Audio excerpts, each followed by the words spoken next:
श्री सरस्वती नमः। श्री वेदपुरुषाय नमः। श्री गुरुचरणकमलेभ्यो नमः। वंशी विभूषितकरानवनीरनमः। पीताम्बरविन्दुभराभूषा पूर्णेन्दुसुन्दरमुखारविन्दनेत्रा कृष्णात् परं किमपि तत्त्वमन्यया।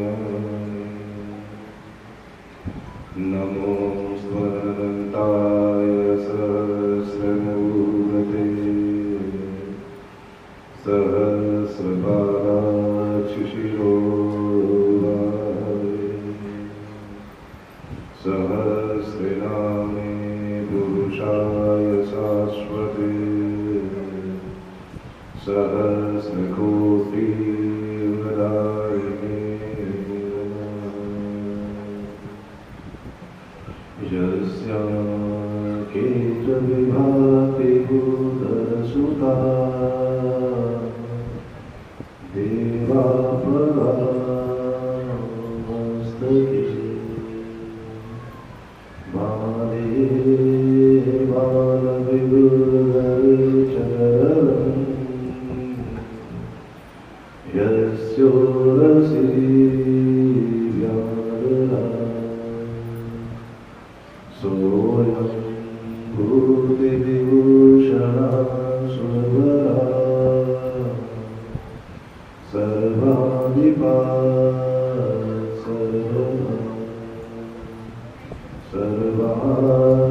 सर्वदा शिवा शशिवा श्रीशङ्करः भवतु श्रीशङ्करः भवतु। गुरुर्ब्रह्मा गुरुर्विष्णु गुरुर्देवो महेश्वरः गुरुसाक्षात् परब्रह्म तस्मै श्रीगुरवे नमः। तस्मै श्रीगुरवे नमः। राधा मेरी स्वामी मेरा देखो दास जन्म जन्म मोहि दीजियो श्री वृंदावन को वास श्री वृंदावन को वास।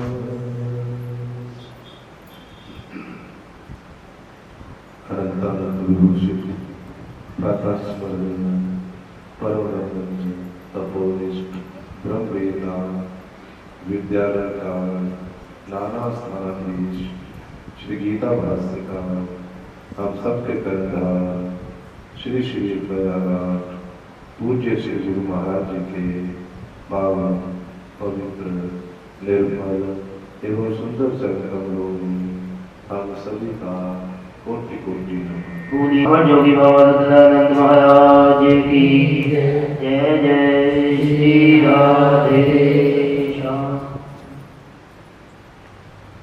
पूज्य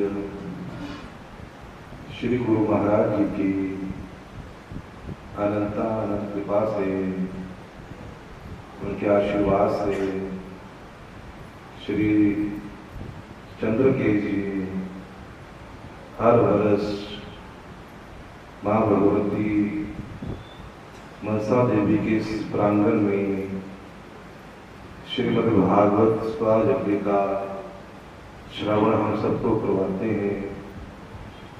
श्री आचार्य श्री व्यास जी अपनी अपनी बड़ी मधुर वाणी से, बड़ी पवित्र वाणी से हमें भगवान श्री कृष्ण की लीलाओं का गुणगान करवाते हैं। पूज्य श्री गुरु महाराज जी की हम सबके ऊपर अनंत अनंत कृपा है, आशीर्वाद है कि हम सभी इस कलयुग में, इस कलयुग के दोषों से, अवगुणों से बचकर परमात्मा का नाम लेते हैं, परमात्मा की शरण ग्रहण करते हैं। भगवान की लीलाएं, भगवान की कथाएं हमें इस कलयुग के पापों से, दोषों से बचाकर उस परमात्मा के चरणों का अनुराग प्राप्त करवाती है, जिनका अनुराग प्राप्त कर कर हम अपने जन्म जन्मांतरों के, कल्प कल्पांतरों के पापों से मुक्त हो जाते हैं। इस कलयुग में हम कथाएं सुनकर, कथाओं के माध्यम से अपने मन को परमात्मा की ओर ले जाते हैं और इस संसार के दुखों से, कष्टों से छुटकारा पाकर हम अपने जीवन को धन्य करते हैं, अपने जीवन को पवित्र करते हैं। श्रीमद् भागवत पुराण में लिखा हुआ है कि ये जो कथा है, ये कथा हमें दुख दारिद्र दुर्भाग्य पाप प्रक्षालनाय च काम क्रोध जयार्थम ही कलो धर्मो अविरीता। इस कलयुग में श्री भगवान श्री कृष्ण की कथाएं, लीलाएं हमारे दुख को, हमारे दरिद्रता को, हमारे दुर्भाग्य को और हमारे पाप को धो डालती है। इन सब की ये सफाई कर देती है। हमारे जीवन में जितने भी पाप हैं, जितनी भी हमारे जीवन में दरिद्रता है, जितने भी हमारे में दुख है, कष्ट है, उन सब कष्टों को धोकर, पापों को साफ कर कर हमें हमारे काम पर और क्रोध पर विजय पाकर हमें धर्म की ओर ये कथाएं ले जाती हैं। हमें धर्म के साथ जोड़ने का ये प्रयास करती हैं। हमारा अपना जो जीवन है, हमारी जो अपनी आयु है, शास्त्र जी कहते हैं वो आयु, वो जीवन ही मेरा अपना है, जिस जीवन में मैंने उस परमात्मा की कथा का श्रवण किया है, जिस जीवन में मैंने परमात्मा का भजन किया है, परमात्मा की भक्ति की है, वो जीवन ही मेरा अपना है। उसके इतर जितना भी मेरा जीवन है वो मेरा अपना नहीं है। वो तो मैंने अपने परिवार के लिए दे दिया, बच्चों के लिए दे दिया, संसार के लिए दे दिया, पर मेरा अपना, मान लो मैं कोई व्यक्ति 80 वर्ष का है तो हम कहने को तो कह देते हैं कि इस व्यक्ति की जो आयु है वो 80 वर्ष है, पर क्या कभी हमने ये अनुमान लगाया कि उस 80 वर्ष में उसे परमात्मा का भजन कितना किया है, परमात्मा की भक्ति कितनी की। जो उस 80 वर्ष की आयु में, जिस समय में, जिस आयु में उसने भजन किया है, जिस आयु में उसने परमात्मा का नाम लिया है, जिस आयु में उसने कथा का श्रवण किया है, वो आयु उसकी अपनी है। भले वो 80 वर्ष का है। जैसे मान लो कि आपने आज 7 दिन श्रीमद् भागवत पुराण की कथा का श्रवण किया। 7 दिनों में आपने 3 घंटे कथा को सुना है, 3 घंटे कथा का आपने श्रवण किया है दिन में। दिन और रात मिलाकर 24 घंटे, जो 24 घंटों में से आपने 3 घंटे परमात्मा की कथा का श्रवण किया और बाकी 21 घंटे आपने क्या किया? 21 घंटे आपने घर के काम किए, बच्चों के लिए कुछ काम किया, कुछ व्यापार किया, कुछ और काम किया। मतलब 3 घंटे 24 घंटों में से 3 घंटे आपने परमात्मा को दिए और 21 घंटे आपने संसार को दिए। चाहे संसार का भले कोई भी काम आपने किया हो, चाहे वो घर का काम है, समाज का काम है, कोई भी काम है, आपने 24 घंटों में से 3 घंटे परमात्मा को दिए और 21 घंटे आपने संसार को दिए। हमारे सामने हमेशा 2 चीजें रहती हैं, एक हमारे सामने संसार है और दूसरा हमारे सामने परमात्मा है। हम अपना जीवन, अपनी आयु इन दोनों के बीच में बांट देते हैं। और कितनी कितनी बांटते हैं?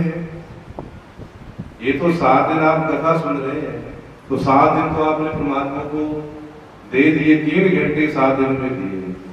पर इसके बाद भी क्या, जो 7 दिन के बाद बाकी जो शेष समय होगा उसमें भी आप 3 घंटे परमात्मा को दोगे या नहीं दोगे? रोजाना कौन कितना भजन करता है? कोई तो करता ही नहीं, बिल्कुल। कोई करता तो 10 मिनट, आधा घंटा, 15 मिनट। पूज्य श्री गुरु महाराज जी कहते हैं कि हमें अपने जीवन में 24 घंटों में से गृहस्थी को 4 घंटे परमात्मा के लिए देने होते हैं। 24 घंटों में से 4 घंटे मैंने परमात्मा के लिए लगाने हैं, परमात्मा के भजन के लिए लगाने हैं। परंतु शायद हम नहीं आधा घंटे में लगा पाते परमात्मा के भजन के लिए। तो चलिए हम आधा घंटा, चलो मान लो हमने 7 दिन में 3 घंटे कथा को श्रवण किया, तो 7 दिन में हमारे कितने घंटे बने? 7 दिन में कितने घंटे बने हमारे? 21 घंटे बन गए। 21 घंटे हमने, मतलब 7 दिनों में एक दिन भी मेरा पूरा नहीं हुआ परमात्मा के लिए, एक दिन भी पूरा नहीं हुआ। इसलिए अगर आप अपने जीवन में अपना अनुमान लगाएंगे कि जिसने आधा घंटा परमात्मा का भजन किया, रोज किया, जिसने 1 घंटा किया, वो अनुमान लगाएंगे महीने में उसके कितने दिन बनते हैं। यदि जो 1 घंटा रोज हम भजन करते हैं तो महीने के 30 घंटे बन जाते हैं। मतलब महीने का 1 दिन हमने परमात्मा को दिया और 2 महीने के 2 दिन दे दिए। इसीलिए 12 महीने के कितने दिन बने? 12 दिन बने। 1 साल का आपका 12 दिन बनते 1 साल में परमात्मा के नाम के, और बाकी जितना भी समय संसार के लिए। तो इस प्रकार यदि हम अपना समय इतना कम परमात्मा को देंगे तो मेरे जीवन का उद्धार नहीं होगा, मैं जीवन में अपने इस जीवन का लाभ नहीं ले पाऊंगा।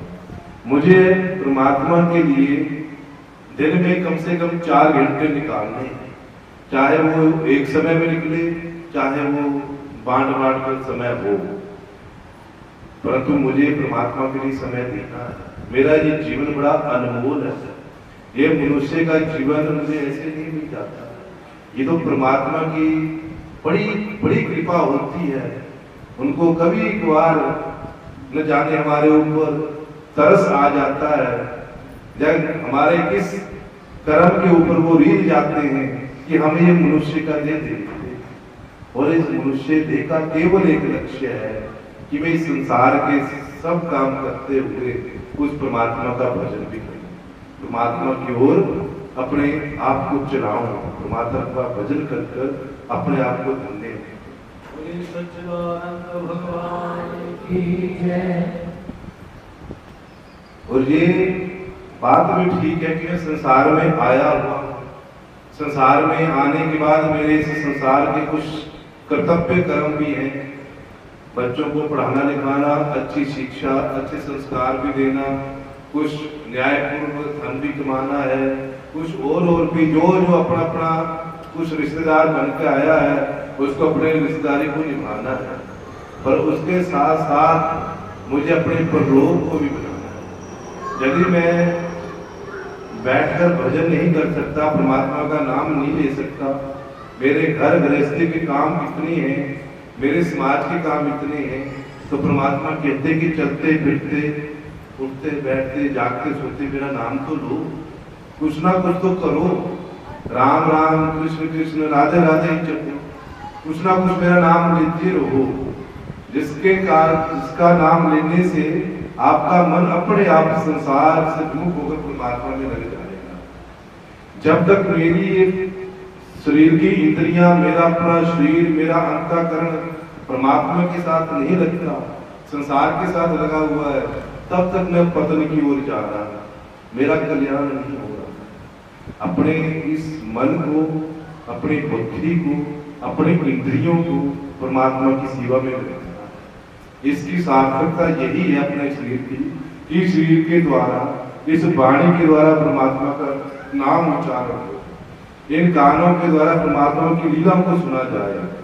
यदि मुझे कुछ अच्छा सुनने का मन करता है तो फिर भी गाने नहीं मैंने सुनने, वो हमारे लिए अच्छे नहीं, वो नुकसानदायक है। यदि कुछ अच्छा सुनने का मन करता है तो परमात्मा के भजन सुनो, परमात्मा की कथाओं का श्रवण करो। कुछ मन में चिंतन करने का मन करता है तो परमात्मा का चिंतन करो, परमात्मा की छवि को अपने मन में निकालो।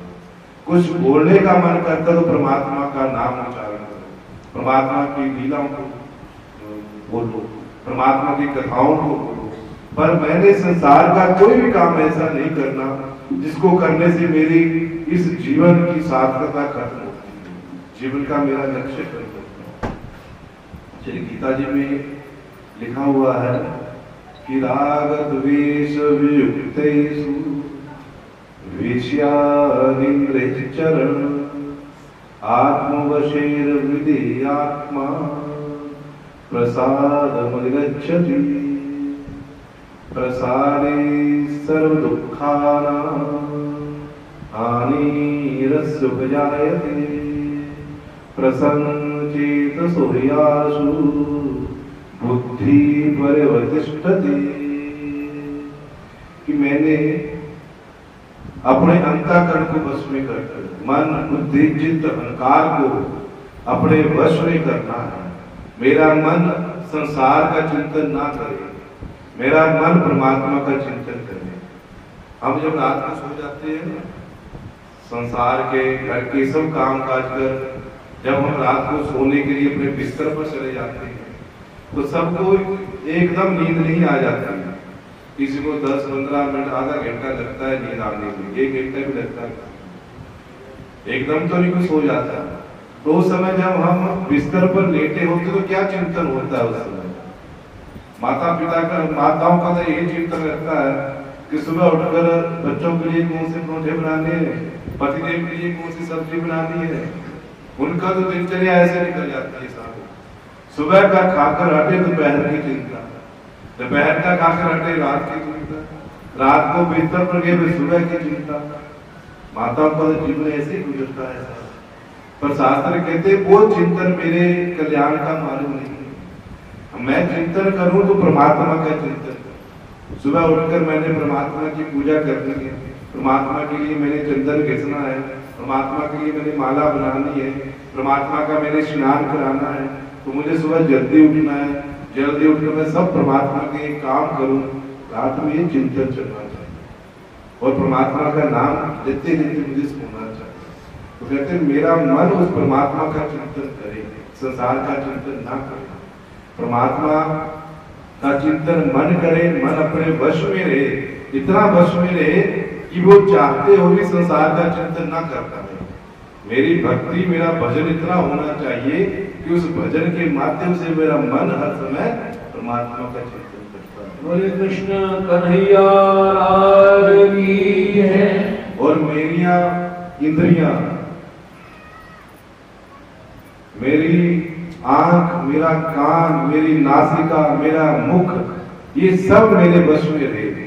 ये संसार का काम भले ही करे पर उस संसार के काम को करने में राग और द्वेष नहीं होना चाहिए। मैं समाज का कोई काम करता हूँ, मुझे कोई काम अच्छा लगता है तो उसके प्रति मेरा राग हो जाता है। कोई मैं और काम करता हूँ मुझे अच्छा नहीं लगता तो उस काम करने में मेरे से द्वेष हो जाता है, मन में द्वेष आ जाता है। संसार का काम मैंने करना है पर उसमें ये राग और द्वेष नहीं होनी चाहिए। राग और द्वेष से रहित होकर जो अपनी इंद्रियों से समाज का काम करता है, हर काम समाज का कर रहा है, परंतु राग और द्वेष से रहित है, और मन बुद्धि चित्त अहंकार उसका अपने वश में है। वो कहते संसार में विचरता हुआ भी, संसार में रहता हुआ भी, वो संसार के विषयों का सेवन करता हुआ भी वो परमात्मा को प्राप्त हो जाता है, वो परमात्मा की प्राप्ति कर देता है। कई संत कई महात्मा ऐसे हैं, आप देखते हैं संसार में रहते हैं, सारा व्यवहार उनका सांसारिक मानवों की तरह होता है, परंतु अंदर से वो खाली होते हैं। उनमें संसार का कोई भी काम करेंगे राग और द्वेष से युक्त होकर नहीं करेंगे। जब राग और द्वेष से रहित होकर हम संसार का काम करेंगे तो वो संसार का काम हमें बांधेगा नहीं, वो बंधन का कारण नहीं बनता। बोलिए सतगुरुदेव भगवान की जय। राग द्वेष वियुक्तेषु विषय निंद्रिय, अपने विषयों की ओर जो इंद्रियां जाती हैं, विषय की ओर जा रही है इंद्रियां, हर काम कर रही है ये इंद्रियां, पर राग और द्वेष से रहित है। ऐसा जो व्यक्ति साधक व्यक्ति है वो अपने मन में प्रसन्नता का अनुभव करता है, और जब हमारा मन प्रसन्न हो जाता है, हमें किसी से लेना देना नहीं है कुछ भी। मैं अपनी बस्ती में अपना हर काम कर रहा हूँ, वो काम चाहे मुझे अच्छा लगता चाहे नहीं लगता, पर मैं परमात्मा के लिए वो हर काम करता हूँ, परमात्मा की सेवा करता हूँ। उसमें मेरा कोई राग नहीं है, कोई द्वेष नहीं है, किसी से मुझे लेना नहीं, कुछ देना नहीं है, अपना राम राम करना है, परमात्मा का नाम लेना है। इस प्रकार जब व्यक्ति बन जाता है तो प्रसादे सर्व दुखाना हानि रस प्रजाए।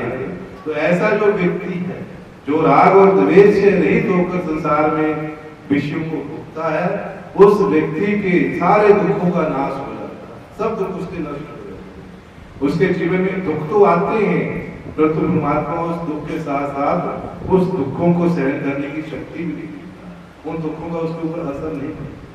हम छोटी छोटी बातों से आपस में लड़ते हैं, झगड़ते हैं, कुछ करते हैं, अपने मन को खिन्न कर लेते हैं, दुखी कर लेते हैं। इस संसार की नश्वर चीजों के लिए, नश्वर पदार्थों के लिए हम लड़ते रहते हैं, क्या साथ जाएगा? कोई कुछ साथ नहीं जाता है किसी, ये हम सब जानते हैं, फिर भी हम आपस में लड़ाई झगड़े कर रहे हैं, लड़ रहे हैं, वो अपने जीवन को बर्बाद कर रहे हैं। तो इन सबसे विमुख होकर, राग द्वेष से रहित होकर प्रसन्न चित्त जो हो जाता है, उसके सारे दुखों का नाश हो जाता है। और जब दुखों का नाश हो जाता है तो शीघ्र ही परमात्मा कहते मैं देरी नहीं लगाता हूँ, शीघ्र ही उसकी बुद्धि को परमात्मा के चरणों में स्थित कर देता हूँ, जिससे वो परमात्मा को प्राप्त हो जाता है, परमात्मा की प्राप्ति करता है। हमारे जीवन में जितने भी संकट आए, जितने भी दुख आए, पर परमात्मा का नाम हमारी वाणी से नहीं हटना चाहिए, हमारे मन में परमात्मा की स्मरण चिंतन नहीं खत्म होना चाहिए। ये मुझे परमात्मा के काम करने हैं। एक आपके इस देश में एक राजा हुए हैं हंसध्वज नाम के, बड़े प्रजापालक राजा थे, धर्मात्मा थे, प्रजा को एक पुत्र की तरह पालते थे, पुत्र की तरह उनका सारा काम करते, और धर्मात्मा थे, परमात्मा के चरणों में उनको राग लगा। तो राजा जो हंसध्वज थे, उनके जीवन में केवल एक इच्छा थी कि जिस किसी भी तरह वो परमात्मा का दर्शन करना चाहते।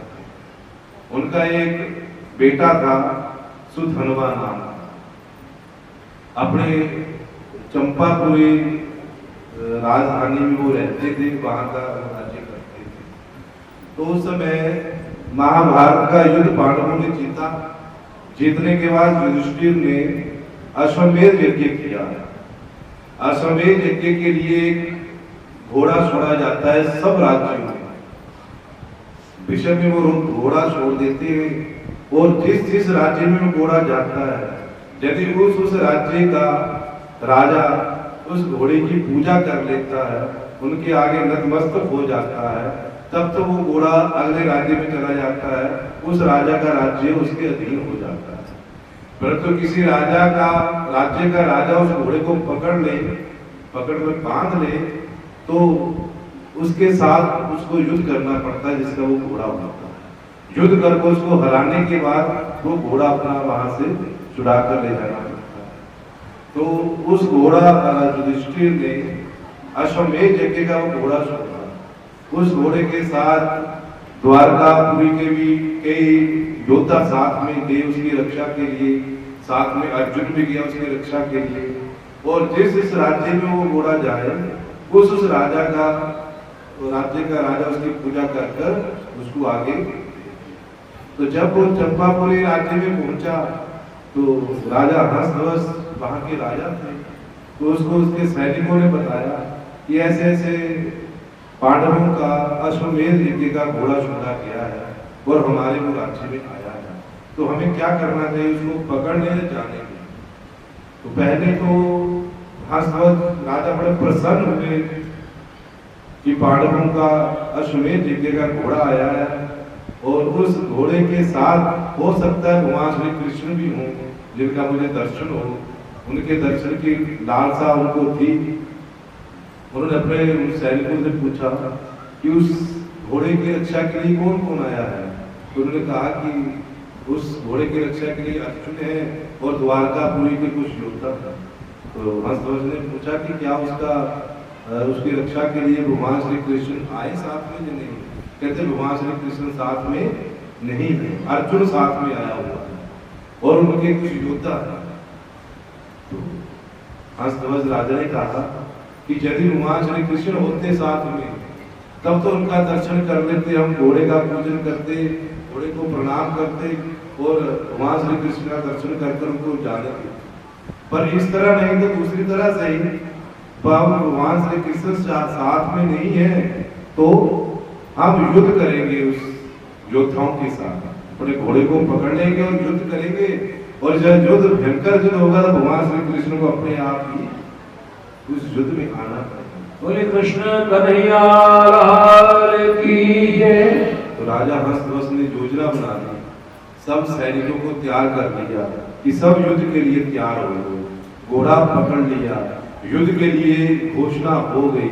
और राजा हंसध्वज ने यह घोषणा कर दी कि समय के अनुसार जो सैनिक उस युद्ध में नहीं आएगा, समय पर नहीं पहुंचेगा, उसको गरम गरम तेल के कढ़ाई में डाला जाएगा। ये सबके लिए एक सजा रख दी और घोषणा करवा दी सब सैनिकों की। तो सब सैनिक समय के लिए तैयार हुए। उस समय पर जो समय राजा हंसध्वज ने युद्ध के लिए सैनिकों को दिया था उस समय के अनुसार सब सैनिक राजा हंसध्वज आगे युद्ध करने के लिए तैयार हो गए। उधर अग्नि जला दी, अग्नि के ऊपर एक बड़ा भारी कढ़ाहा रख दिया, उसमें तेल डाल दिया, तेल को गर्म कर दिया, उबलता उबलता तेल कर दिया कि जो समय पर नहीं आएगा उसको ये सजा दी जाएगी, इस कढ़ाई में इसको डाला जाएगा। घोषणा हुई, सब सैनिक आ गए। पर राजा हंसध्वज का जो सबसे छोटा पुत्र सुधनवा था वही परमात्मा का भक्त, बड़ी भक्ति करता था, परमात्मा की आराधना करता था, परमात्मा का नाम लेता था। वो भी जब तैयार होकर अपने अस्त्र शस्त्र तैयार कर कर चढ़ने लगा तो पहले तो उसने अपनी माँ से आशीर्वाद लिया कि हे माँ, अब मैं उस पांडवों के जो धनुर्धर है अर्जुन उनसे युद्ध करने जा रहा हूँ, जो पूरे भारत के प्रसिद्ध धनुर्धारी हैं, बलशाली हैं, उनके साथ युद्ध करूंगा। पर मेरा युद्ध करने का केवल एक ही लक्ष्य है कि उस युद्ध में उसको हराकर मैं उस परमात्मा का दर्शन करूं, भगवान श्री कृष्ण का दर्शन करूं। मैं इतना उसको युद्ध में हराऊंगा कि उसके हारने के बाद परमात्मा को उसकी रक्षा के लिए आना पड़े।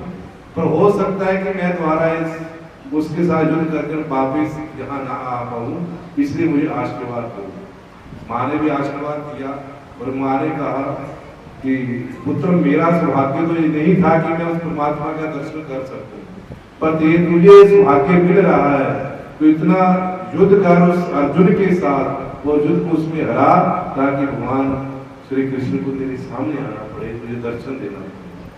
भगवान का आशीर्वाद लेकर, माता का आशीर्वाद लेकर वो चला तो रास्ते में उनकी पत्नी, अभी भी उसका नया नया विवाह हुआ था, तो पत्नी से भी जब उसने पूछा तो पत्नी ने कहा कि मैं युद्ध के लिए अपने पिता के पास नहीं पहुंच पाया।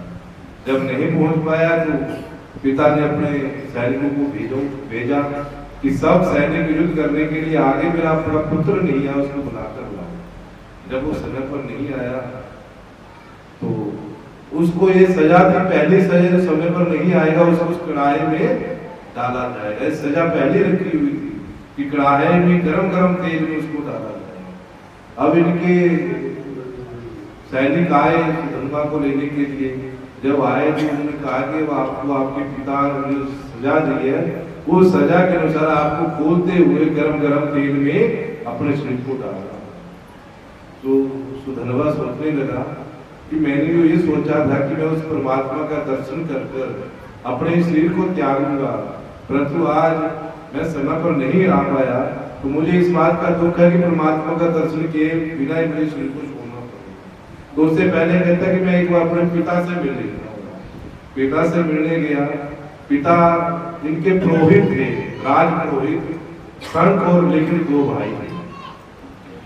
तो उसके पिता ने हंसध्वज ने उस अपने राज पुरोहित से पूछा कि ये मेरा पुत्र सुधनवा लेट आया है, देरी से आया है, तो इसको क्या सजा देनी चाहिए? तो उन्होंने यही कहा कि आपकी जो सजा पहले निर्धारित हुई है, आपने पहले जो सजा दी है उसी सजा के अनुसार इसके शरीर को इस गरम गरम तेल में डाला जाए। वो पहले कुछ किसी बात से उससे चिढ़ते थे सुधनवा से, उनके राज पुरोहित, और चिढ़ने के कारण उन्होंने वो बदला लेने के लिए ये सजा उनकी पक्की कर दी कि इसको इस तेल में डाला।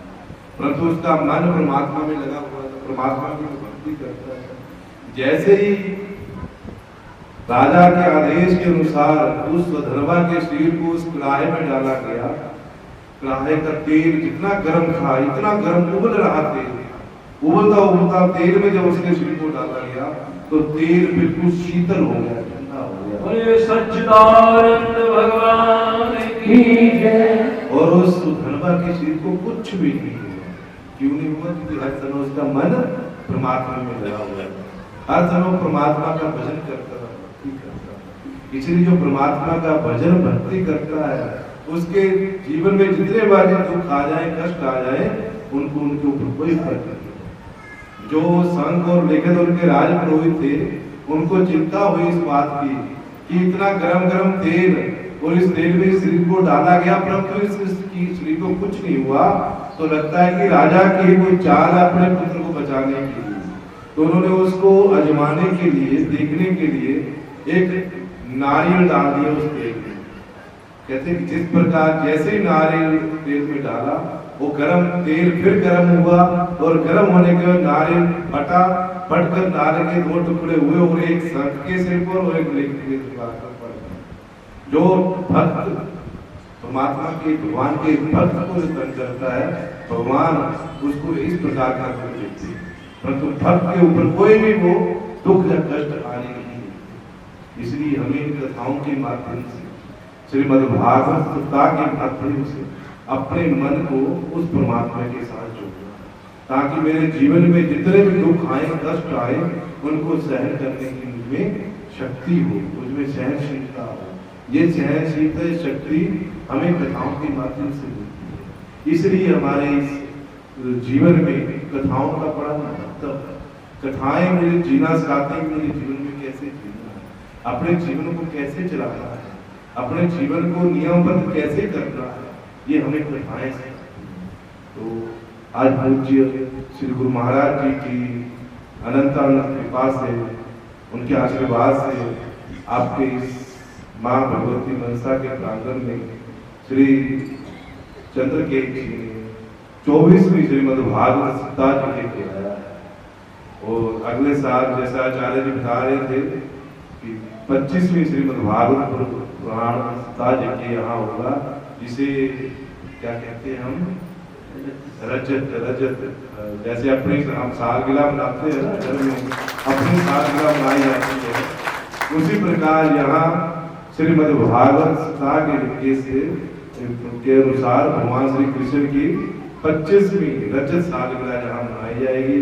तो आप सब बड़े पवित्र हैं, बड़े भाग्यशाली हैं कि पूज्य श्री गुरु महाराज का आशीर्वाद लेकर आप कथाओं के श्रवण से अपने जीवन को धन्य करते हैं, अपने जीवन को पवित्र करते हैं। तो एक बार फिर आप सभी की ओर से आपके पूज्य श्री गुरु महाराज जी के पावन, पवित्र, निर्मल एवं सुंदर चरण कमलों में कोटि कोटि नमन, कोटि कोटि नमन। बोले श्री सदगुरुदेव भगवान